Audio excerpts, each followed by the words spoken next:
It's Ashleigh from Sweet Dreams Bake Shop, and I don't know about you, but I have been watching a lot of videos where there's those super realistic looking objects and then they cut into them and it's cake. So I was super inspired to make this wonton noodle soup cake. For the full recipe on how I made this cake and this buttercream, you can go ahead and click that upper right hand corner link.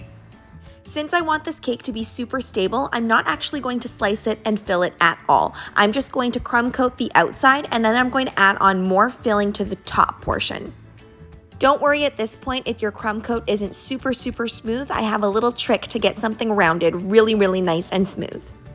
Make sure anytime you're crumb coating something that you put it in the fridge for at least 15 to 20 minutes.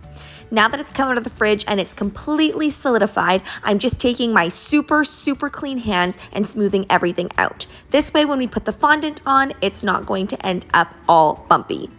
You can make your bowl whatever color you would like. I'm just going with classic white. Now growing up, I went to a lot of different wonton noodle houses and we ate a lot of wonton. Now the wonton that I'm going to be making today is actually going to be a little bit more reflective of the wontons that my friend makes at her wonderful company, Wontons.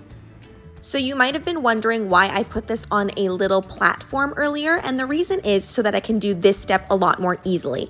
I want the lip of the bowl to come up just a little bit further than the cake, so that's why I need to do it this way. It's really tricky trying to cover it the other way and then adding a lip on later.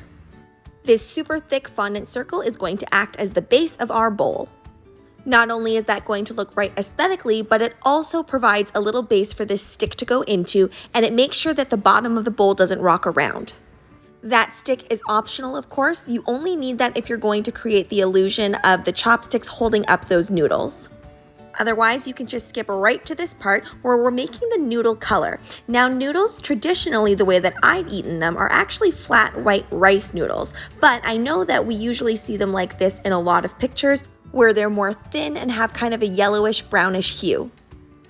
So we're going to take a little bit more of that buttercream on top. That way we can adhere our noodles really easily. I want to make sure that these noodles are really thin. Now what I have done in past is I've run it through my pasta maker, but because it's such a small little bowl, I'm just going to hand cut everything myself today. There are lots of different types of noodles that you can eat with wonton, and these ones specifically are very thin. The ones I prefer are actually a lot thicker.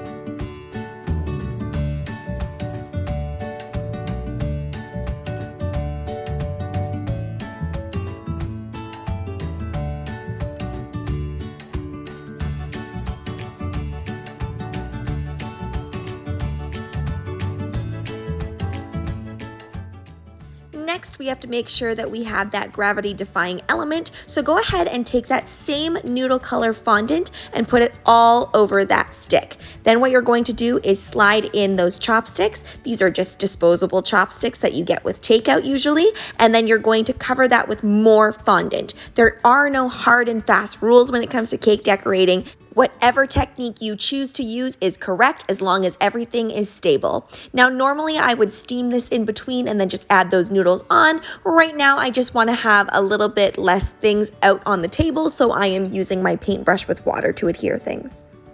Now I am making the wonton, and you don't really need to be too picky about what the filling color is because it really won't show through.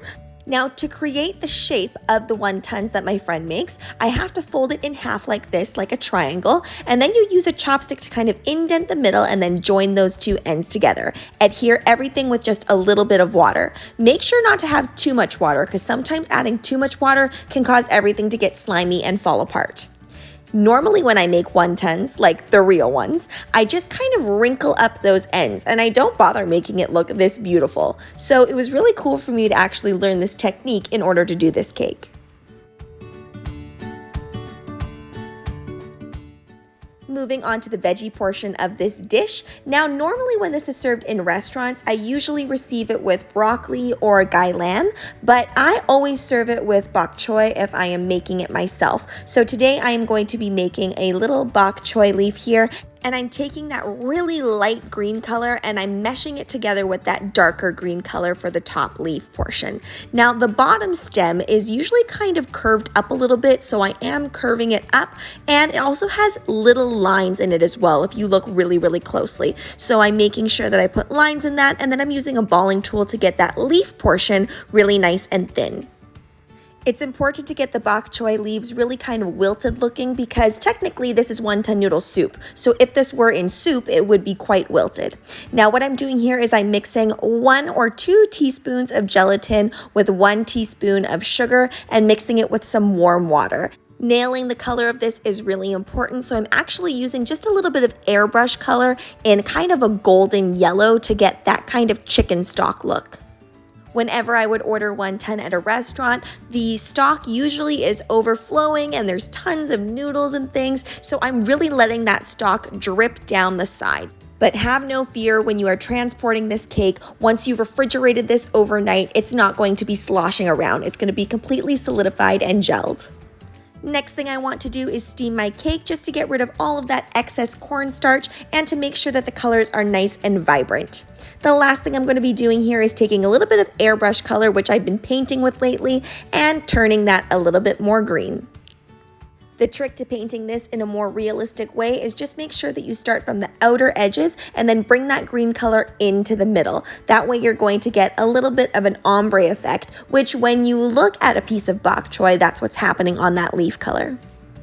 I am super happy with the way this turned out. I've said this before, I love making cakes that look like food.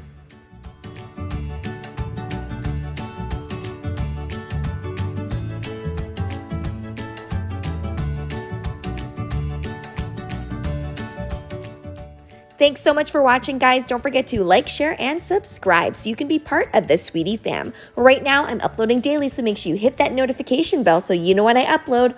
Also, be sure to comment, request, or ask a question. I love hearing from you guys.